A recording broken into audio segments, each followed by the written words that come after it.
में दो सदन होता है, एक होता है लोकसभा, एक होता है राज्यसभा। तो लोकसभा और राज्यसभा, एक को हम लोग उच्च सदन बोलते हैं, एक को निम्न सदन बोलते हैं। तो सबसे पहला चीज है कि लोकसभा और राज्यसभा। तो ये जो है ना, लोकसभा जो है, इसको लोकसभा के जो सदस्य होता है उसको हम लोग सांसद बोलते हैं, और राज्यसभा का जो सदस्य होता है उसको हम लोग भी सांसदे बोलते हैं। वो होता है राज्यसभा सांसद, वो होता है लोकसभा सांसद। अब सबसे पहला चीज यह है कि ये जो लोकसभा है, ये पूरा इस लोकसभा में जो है ना, लोकसभा का जो सांसद जो सदस्य होता है उसमें पूरा देश की जनता भाग लेता है। और ये जो राज्यसभा है ना, ये राज्यसभा में जो चुना हुआ प्रतिनिधि है, जो हम लोग के जो जनता के द्वारा चुना हुआ प्रतिनिधि है, वही इस चीज को चुनता है। अब सबसे पहला चीज हम लोग देखते हैं, जैसे लोकसभा है तो लोकसभा का चुनाव होता है, वो प्रत्यक्ष रूप से मतलब जनता के द्वारा चुना हुआ होता है। जैसे अब 2024 में लोकसभा चुनाव है, मार्च या अप्रैल में होगा।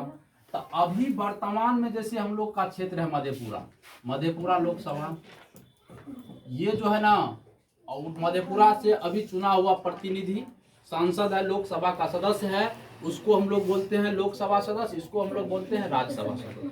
तो अब सबसे बड़ी चीज है, अभी मधेपुरा लोकसभा का सांसद वर्तमान में दिनेश चंद्र यादव है। अब 2024 में चुनाव है, तो 24 में जब चुनाव है, ये 19 में हुआ था। 19 में जनता के द्वारा चुना हुआ था सांसद, ये हुआ था दिनेश चंद्र यादव।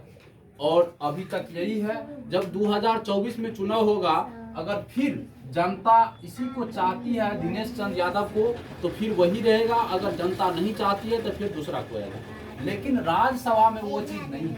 राज्यसभा में क्या होता है कि राज्यसभा में यही प्रतिनिधि, जो जनता के द्वारा चुना हुआ प्रतिनिधि, सांसद हो गया, विधायक हो गया, यही सब मिल करके राज्यसभा के सदस्य को चुनता है। ऊपर समझ गया ना, ये राज्यसभा हो गया, ये लोकसभा, दो सदन होता है प्रत्येक देश में, एक राज्यसभा, एक लोकसभा, एक निम्न सदन, एक उच्च सदन। अब जो है प्रधानमंत्री का नियुक्त, देखो जब ये चुनाव होता है, जैसे 2019 में चुनाव हुआ था, तो 2019 में चुनाव हुआ था, तो चुनाव इस हम लोग के देश में जो पार्टी है, जैसे उस समय चुनाव लड़ा था, एक महागठबंधन था और एक एनडीए था। एनडीए में भारतीय जनता पार्टी, जिसको हम लोग बीजेपी बोलते हैं, समझ गया ना, भारतीय जनता पार्टी, इसके अंतर्गत और कुछ पार्टी था, सब मिला करके एक गठबंधन बनाया था जिसका नाम था एनडीए।